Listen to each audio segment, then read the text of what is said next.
Hindi talaga magpapahuli ang mga Pinoy pagdating sa sports. Fourth place ang Gilas Pilipinas Boys sa FIBA Under-16 Asian Championship sa Doha, Qatar. 16 na kupunan ang naglaban-laban dyan. Dahil sa kanilang panalo, pasok na rin sila sa FIBA World Cup Under-17 sa Turkey sa susunod na taon.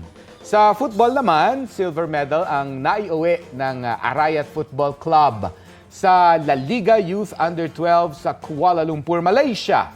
Kinalaban nila ang kupunan mula sa Thailand. Good job, guys! Balita ko, may tututukan kayo tuwing 11 a.m. sa GTV. Alamin ang mahalagang balita at impormasyong dapat nyong malaman sa Balita Ko tuwing Lunes hanggang Biyernes. Mag-subscribe din sa GMA Integrated News sa YouTube.